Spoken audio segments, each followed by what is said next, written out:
Welcome back, dear students. Let's start with part 2. हम लोग जो है पेपर नंबर 5 पर पहुंच गए थे बच्चों। तो केंद्रीय विद्यालय का ये paper number 5, question number 11. The internal resistance of a cell of EMF 12 volt. तो EMF हमको दिया हुआ है 12 volt और इंटरनल रेजिस्टेंस जो है काफी कम है 0.05 ओम। ऐसा लिख सकता हूं मैं 5 to 10 -2 Om. It is connected across an unknown resistance जो हमें नहीं पता है। वोल्टेज अक्रॉस द सेल वो हमें पता करना है। कब? जब 60 एम्पियर करंट इससे ली जा रही है। सो आई हमको पता है, करंट है 60 एम्पियर। जब भी हम सेल से करंट लेते हैं, सेल डिस्चार्जिंग मोड में होता है और उस समय जो इक्वेशन काम आती है हमारे, वही वाली काम आती है। V इक्वल टू V जो है छोटा होता है E से, E माइनस आई आर। तो डायरेक्टली अगर मैं इसको यूज करता हूँ तो रिजल्ट मिल जाएगा 12 minus 60 into 0.05, that is 12 minus 30। ये डिवाइड बाय 100 था एक्चुअल में, तो हमें मल्टीप्लाई करना है 5 6 30 और 10 की पावर -1 यानी 12 minus 3, so it becomes 9 volt. तो टर्मिनल पोटेंशियल डिफरेंस घटकर रह जाएगा 9 volt. Next question number 12, calculate the amount of charge flowing in 2 minute. ऐसा आपको सॉल्व एग्जांपल एनसीईआरटी में मिल जाएगा। टाइम है 2 मिनट, मींस 120 सेकेंड।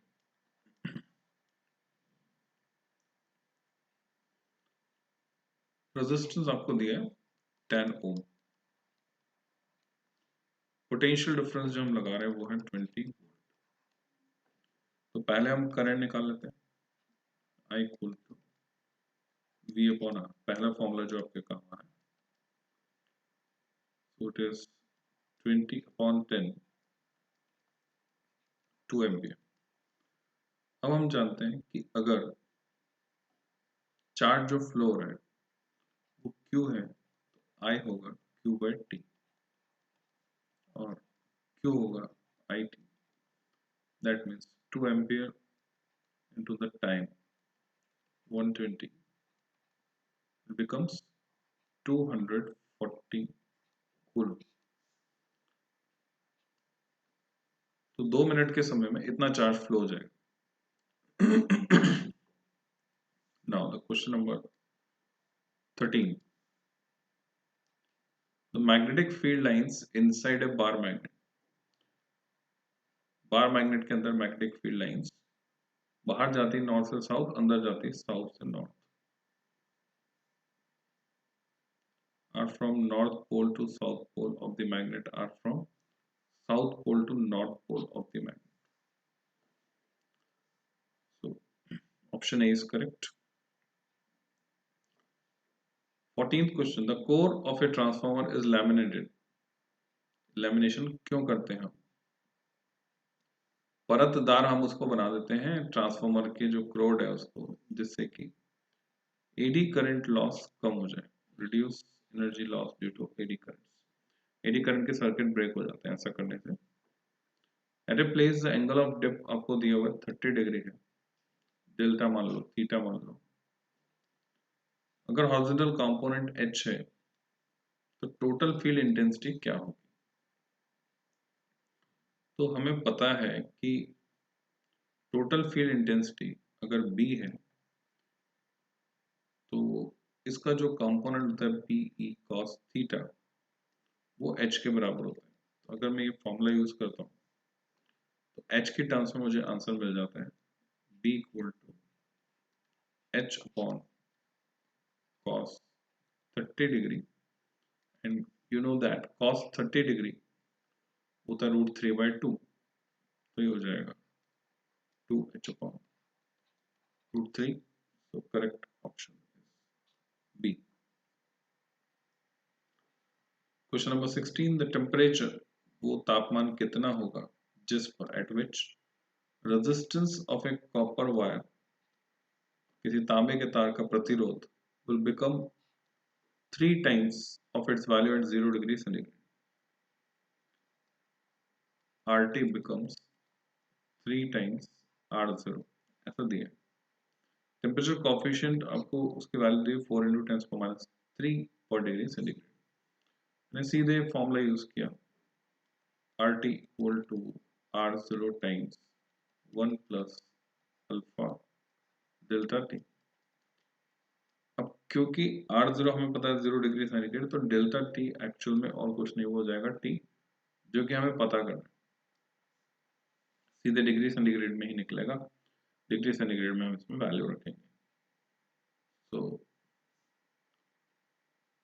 RT की जगह मैंने लिखा 3R0 equal to R0 1 plus 4 × 10⁻³ into T. Simply हमें इस इक्वेशन को सॉल्व करना है. अगर मैं इसको सॉल्व करता हूँ R0 कैंसिल हो जाता है, मुझे मिलता है t इक्वल टू, ये 1 उधर जाके सब्ट्रैक्ट होगा, 2 बचेगा, 2/4 × 10⁻³ तो 2000/4 हो गए सीधे सीधे. 2000 के 4 हिस्से आपके पास 2000 रुपए हैं, 4 हिस्सों में आपको बांटना है. 500 500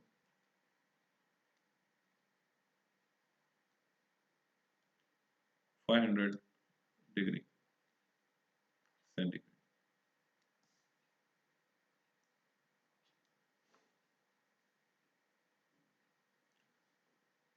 Question number 17. The electric resistance of a certain wire of iron, वो दिया हुआ R है. अब इसकी लेंथ और रेडियस दोनों को आपने डबल कर दिया.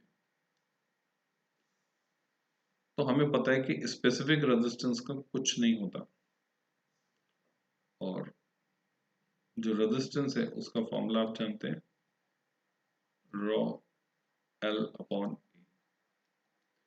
जब हम लेंथ को डबल कर रहे हैं तब ये डबल हो रहा है, पर जब आप रेडियस को डबल कर रहे हो तो एरिया हो रहा है 4 times.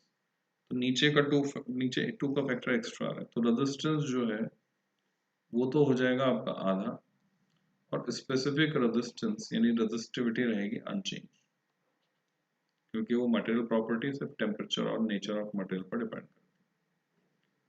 Question number 18. For high frequency of apply voltage, frequency high है, कैपेसिटर क्या ऑफर करते हैं?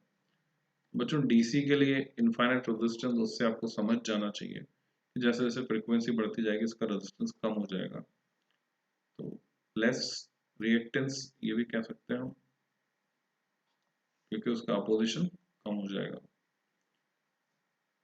तो इसको कौन से फॉर्मूले से हमने सॉल्व किया, वो ये है XC equal to 1/ωc equal to 1/2πfc. Frequency जितनी कम XC उतना ज्यादा. Question number 19. Power loss in an AC circuit will be minimum. कब मिनिमम होता है पावर लॉस? जब पावर फैक्टर मैक्सिमम होता है.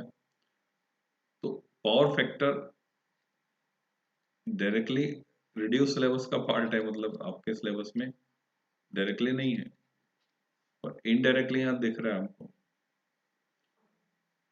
तो ये पावर फैक्टर ज्यादा कब होगा? ये ज्यादा तब होगा जब रेजिस्टेंस ज्यादा होगा और इम्पिडेंस कम होगा. इम्पिडेंस कितना होता है?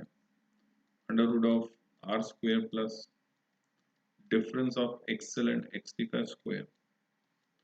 तो इसके बेसिस पे अगर हम सही जवाब चुनने की कोशिश करते हैं, resistance is high, inductance is high,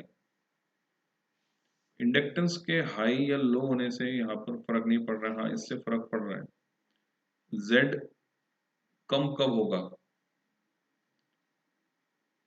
अगर इंडक्टेंस हाई है तो Z और ज्यादा होगा। कौन से इंडक्टेंस की बात करें, वेदर इंडक्टिव और कैपेसिटिव।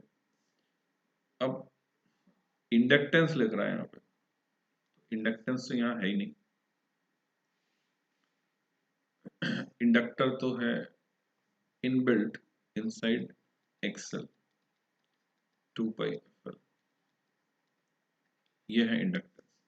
इंडक्टेंस ज्यादा होने पर एक्सेल बड़ा होगा, एक्सेल बड़ा होने पर ये क्वांटिटी बड़ी होगी जो ब्रैकेट में है, तो Z बड़ा होगा। और हमें Z अगर बड़ा मिलता है, दोबारा से गौर कीजिए, cos फाई हमें ज्यादा चाहिए, Z अगर बड़ा मिलता है तो cos फाई छोटा हो जाता है।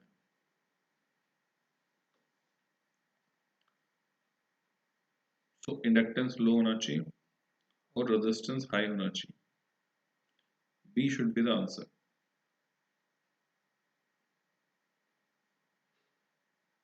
रेजिस्टेंस हाई चाहिए।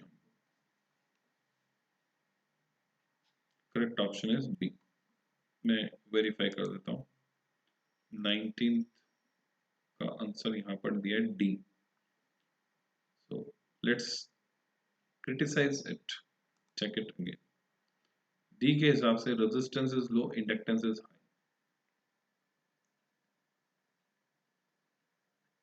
Resistance is low, inductance is high, just reverse है बच्चों। फिर वापस से हम क्वेश्चन को पढ़ते हैं, ठीक। Power loss in an AC circuit will be minimum. Power loss minimum चाहिए। What is power loss in AC circuit? The power consumed in AC circuit, P average की बात करें, कितनी पावर कंज्यूम होती है, V R M S I R M S cos phi, जिसको मैं ऐसे भी लिख सकता हूं, V R M S square upon Z into cos phi. तो गिवन वोल्टेज के लिए अब कॉस फाई और ये जेड एक साथ आ रहे हैं। हम यहाँ पर कॉस फाई की वैल्यू अगर आर बाई जेड में डाल देता हूँ तो जेड स्क्वायर आ रहा है, आर सिंगल पावर में, जेड पावर 2 में आ रहा है। लिखने का एक तरीका है। पावर लॉस मिनिमम कब होगा? एक तो है कि पावर कंज्यूम्ड और एक है पावर लॉस। तो अगर मैं पावर लॉस को वी स्क्वायर बाय जेड लिखने के बजाय, क्योंकि किसी लाइन में जो लॉस हो रहा है वो होता है रेजिस्टेंस की वजह से, दोबारा से समझना बच्चों, आई स्क्वायर आर लॉस से लिंक करते हैं हम इसको, और ये लॉस रेजिस्टेंस की वजह से होता है। तो अब इसको हम, इसका आंसर मैथमेटिकली देने के बजाय फिजिकली देंगे, यानी this formula is not applicable. ये आपको पूरी बात समझनी होगी। ये फॉर्मूला मैंने पूरा लगाकर बताया आपको कि यहाँ पर क्या समस्या है ना। अगर हम इस अप्रोच से जाएंगे तो समस्या क्या है, क्वेश्चन को समझने में गलती नहीं होनी चाहिए हमसे, क्वेश्चन की भावना को हमें समझना होगा, क्वेश्चन क्या कहना चाहता है वो समझना होगा। So what is power loss? Basically actually जो भी वर्ड इस्तेमाल करें, ये ट्रांसमिशन लॉस की बात कर रहे हैं। पर यहाँ ये भी लिखा है एसी सर्किट, ठीक। जब सिर्फ पावर लॉस आ रहा है तो ट्रांसमिशन लॉस की बात हो रही है, जो कि आई स्क्वायर आ रहा है, पर एसी सर्किट भी लिखा है। अब हम ये समझ सकते हैं कि अगर रेजिस्टेंस होगा तो उसमें एनर्जी का लॉस होगा in form of heat, and that loss will be I square R T loss. तो रेजिस्टेंस ऑब्वियसली कम है। अगर इसको दूसरे कॉन्टेक्स्ट में ये कहना चाहूंगा मैं, चॉक कॉइल जो आपके सिलेबस में लिखी हुई तो नहीं है, पर चॉक कॉइल अगर हम यूज करते हैं तो चॉक कॉइल का फायदा क्या है, उसमें वोल्टेज और करंट के बीच फेज डिफरेंस रहेगा pi by 2, pi by 2 phase difference रहने से ये 0 हो जाता है। तो average power associated with choke coil as well as capacitor is 0, तो वहां पर लॉस कम होगा हीट की फॉर्म में, और रेजिस्टेंस अगर है तो लॉस ज्यादा होगा। इस वजह से हम यूँ बोलेंगे कि रेजिस्टेंस होना चाहिए कम और इंडक्टेंस होना चाहिए हाई, क्योंकि इंडक्टेंस भी काम कर रहा है अपोजिशन में। तो अगर हम एसी को कंट्रोल करना चाहते हैं, हमारे पास है रेजिस्टेंस, इंडक्टेंस, कैपेसिटेंस, ये तीनों हमारे पास है। डीसी को कंट्रोल करना चाहते हैं तो हमारे पास सिर्फ रेजिस्टेंस है। इंडक्टेंस और कैपेसिटेंस वहां पर कंट्रोल नहीं कर सकते डीसी को, डायरेक्ट करंट को कंट्रोल करने के लिए अगर हम यूज करते हैं रेजिस्टेंस, तो इसमें हीट डेवलप होगी जो कि रिकवरेबल नहीं है। पर अगर हम इंडक्टेंस यूज करते हैं तो जिस तरह का अपोजिशन इंडक्टेंस ऑफर करता है उसमें एनर्जी का लॉस कम होता है। कैपेसिटर यूज करते हैं तो एनर्जी का लॉस कम होता है। अगर यहाँ कैपेसिटेंस लिखा होता तो हम उसको भी आंसर बनाते। तो मैंने पूरा विश्लेषण कर दिया इस क्वेश्चन का, आशा है आपको समझ में आ गया होगा। Now question number 20, an AC source is rated at 220 volt 50 hertz। ये लिखा हुआ उसमें, रेटेड मतलब ये वैल्यू लिखी, मार्क्ड है। Time taken for voltage to change from its peak value to 0, कितना टाइम लगेगा पीक वैल्यू से 0 जाने में। तो जो डेटा दिया हुआ है इससे हमें पता चल रहा है 50 हर्ट्ज फ्रीक्वेंसी है, तो टाइम पीरियड हुआ रेसिप्रोकल ऑफ फ्रीक्वेंसी। तो मैंने ये किया 1/50, so what I get 0.02 second, this is the time period 0.02 second। अब अगर मैं बात कर रहा हूं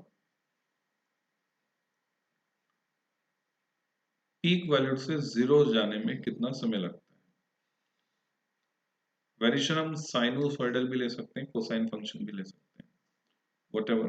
अगर आपने कोसाइन फंक्शन लिया, suppose circuit containing inductance only, तो वोल्टेज करंट से आगे, तो पीक वैल्यू से 0 तक जाने में जो समय लग रहा है वो साइकिल का 1/4 हिस्सा है, because cycle will move like this. यहां तक एक साइकिल कंप्लीट हो रहा है, आप दूसरी तरह से बना सकते हैं। ये एक साइकिल है, तो अभी हमको जाना है पीक से 0 तक, और मैं ये कहूंगा कि 1/4 पार्ट ऑफ द साइकिल है। तो टाइम कितना लगा, टाइम लगा इसका चौथाई, यानी हमें पता करना है टी जो कि होगा 0.02 divided by 4 and it is 0.005, जिसको मैं लिख सकता हूँ 5 × 10⁻³ second. Correct option is D. तो ये फैक्ट आपको समझना है, अच्छा सवाल है बच्चों। पार्ट 2 हमने कंप्लीट कर लिया है। Now next is part 3 which we will discuss in next video. Till then, happy learning.